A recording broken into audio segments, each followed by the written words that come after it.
Well, so we have Eduji Tamaklo. He's a legal practitioner. He's a regular on the show. Good morning to you, Eduji. Good morning. Yeah, how was your weekend? It went well. Okay. And good morning to my brother, George AEC. It's been a while. Yeah. George AEC works with NADMO, communicates for government as well. How are you? I'm good, Roland. It's a big man. Director General for No, not Communication. the general.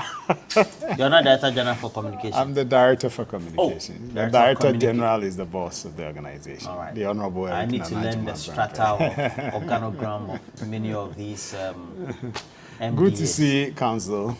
Good morning, Council. Yes. I think the whole year went well. Yes. What do you make of the situation? Areas in Makango, etc., we're told Gonja East Municipality, Savannah region, and we can't have basic health facilities. Okay, so first of all, I think it's only fair, once again, good morning to our cherished viewers, making it possible for us to join us this morning.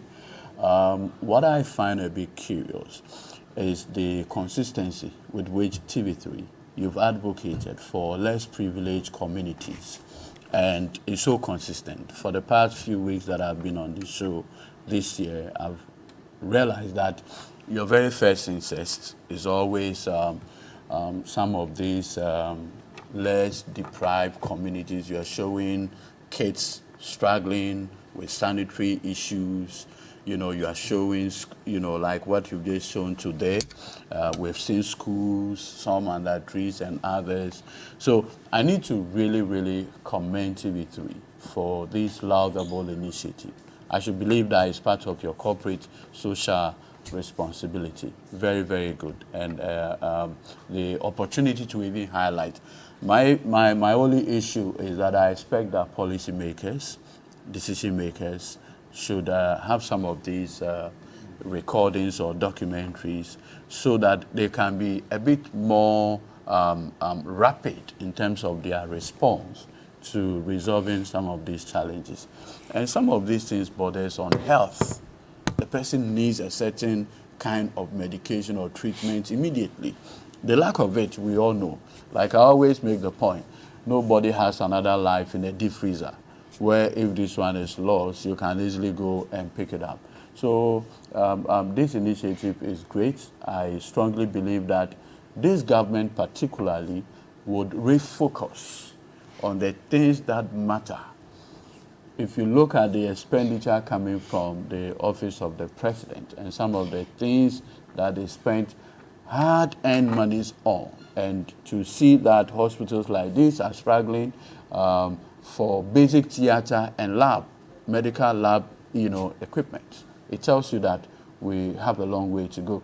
And I always say this, and I pray that Mr. Akufo-Addo will watch some of these documentaries, because it doesn't make sense to me that your 65th independence celebration, you spend over 10.4 million Ghana cedi on a day event in Central Region. We are waiting how much they spent in whole. So clearly there's a certain lack of focus on doing the things that matter. I'll leave it here. It's regrettable. George, how do you react to the Makango health situation? The lack of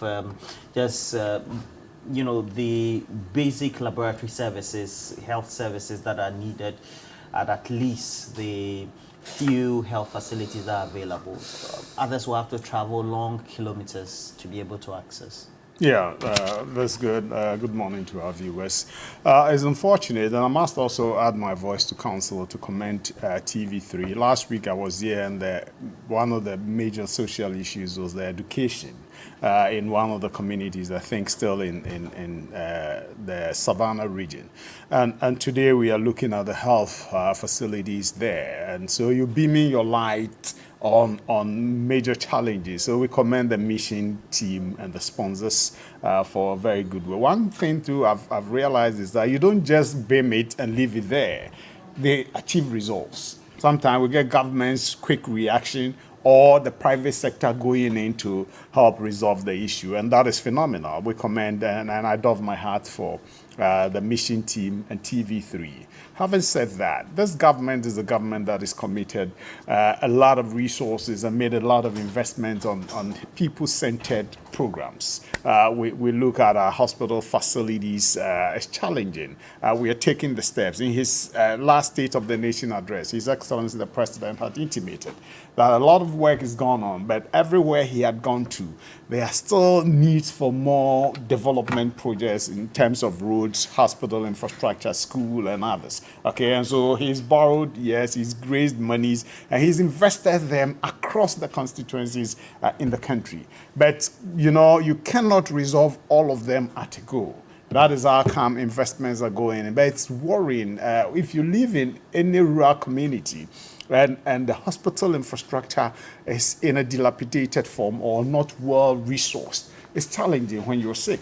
Okay, I've encountered one such when I was working in the Akontombra area. You know, moving even from Akontombra to Sehuyoso for hospital treatment wasn't easy.